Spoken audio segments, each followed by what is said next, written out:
میرے مصطفیٰ کریم علیہ السلام نے فرمایا بدترین دعوت ہے جس میں امیر بلائے جائے غریب نہ بلائے جائے. وہ بدترین دعوت حضرت ابراہیم کا طریقہ رہا ساری زندگی مہمان نوازی. ایک وقت ایسا آیا کہ اللہ تعالیٰ نے حضرت ابراہیم کو بہت زیادہ مال عطا فرمایا. اتنے اونٹ گنے نہیں جاتے, گائیں اتنی زیادہ کہ شمار نہیں ہوتے, بکرے بکریاں اتنی زیادہ کہ شمار, بہت زیادہ مال اللہ نے عطا فرمایا. اور ابھی کچھ عرصہ پہلے آپ پیچھے جائیں نا تو جو لفظ مال تھا وہ روپے پہ تو بولا ہی نہیں جاتا, وہ جانوروں پہ بولا جاتا. بہت زیادہ مال اللہ نے دیا, بکریاں, گائیں, اونٹ, بیل, بڑا کچھ. رب کریم نے فرشتوں سے فرمایا کہ واتخذ اللہ ابراہیم خلیلا, ابراہیم میرا دوست ہے. تو فرشتے کہنے لگے یا اللہ جسے اتنا کچھ دیا جائے اس نے دوست تو بننا ہی ہوتا ہے, تو نوازا ہی پڑا ہے, اتنا مال, اتنے کھیت کھلیان, اتنا کچھ. اللہ کریم نے فرمایا جاؤ آزمائش کر لو, امتحان لے لو. فرشتہ امتحان لینے پہنچ گیا. حضرت ابراہیم کے جانور چر رہے ہیں چراگاہ میں, حضرت ابراہیم بھی ہیں, غلام بھی ہیں, بہت بڑا ریوڑ ہے. آپ تشریف فرمائیں. ایک فرشتہ آیا تو کھیت میں چھپ کے بیٹھ گیا اور بلند آواز سے کہنے لگا سبحان اللہ والحمد للہ ولا الہ الا اللہ واللہ. یہ تسبیح بڑی پسند ہے, محبوب نے ان کی فضیلت بیان کی. اب وہ حضرت سیدنا ابراہیم علیہ السلام کھڑے تھے تو وہ کھیت میں بیٹھ کے تسبیح پڑھنے لگا سبحان اللہ والحمد للہ ولا الہ الا اللہ. حضرت ابراہیم کہنے لگے یہ میرے رب کا نام کون لے رہا ہے, بڑی اس کی میٹھی آواز ہے, بڑی کون ہے. ڈھونڈنے لگے, گھومتے گھومتے اس کے پاس چلے گئے. فرشتہ انسانی شکل میں, تو میرے رب کا ذکر کر رہا تھا؟ اس نے کہا میں ہی کر رہا تھا. فرمانے لگے یار ایک دفعہ پھر نہیں کرتا. تو کہنے لگا ابراہیم پہلے تو میں اپنی مرضی سے کر رہا تھا, تو کہتا ہے تو پیسے لگیں گے, پیسے ہیں تو کر دیتا ہوں. حضرت ابراہیم کہنے لگے بول تو کیا لے گا, میرے اللہ کا ذکر سنانے کا کیا لے گا. کہنے لگا جتنی بکریاں آپ چرا رہے ہیں ساری دے دے تو میں اللہ کا ذکر سنا دیتا ہوں. آپ نے فرمایا بس جا تیری ساری ہوئی, میرے رب کا ذکر سنا.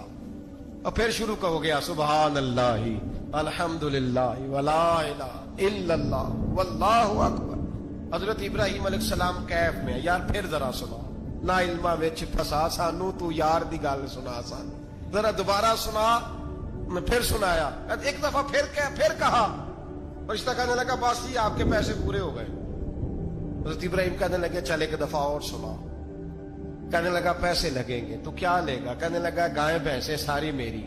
فرمایا بس یار اتنی قیمت, تو سنا صحیح, سارا کچھ ہی تیرا. پھر شروع ہو گیا سبحان اللہ والحمد للہ ولا الہ الا اللہ واللہ اکبر.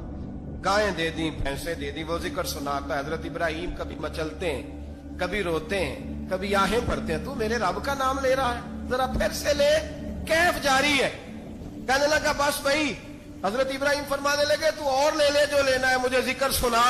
اس نے کہا ابراہیم بکریاں میں لے چکا, گائے بھینسیں میں لے چکا, اونٹ رہ گئے, سارے لے لوں گا پھر ذکر سناؤں گا. فرمایا جا تیرا ہوا تو ذکر سناتا رہ, میں دیتا ہوں. دے دیا. کچھ دیر ذکر کیا تو اب خاموش ہو گیا. حضرت ابراہیم خلیل اللہ علیہ السلام فرمانے لگے ذکر سنا.